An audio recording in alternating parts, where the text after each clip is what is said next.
Hello!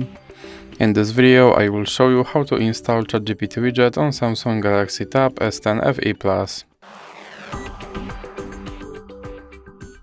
So you have to start by opening your Google Play Store, then click on search bar and type in Wally AI and click search, and then click install.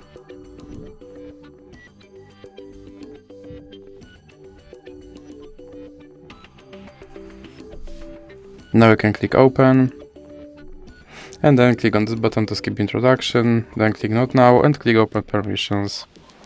Now click here on AI Assistant to allow it to appear on top, and then you can go back. Now click start, and as you can see right here there is my Chat GPT widget, and I can open him and tell him to do something.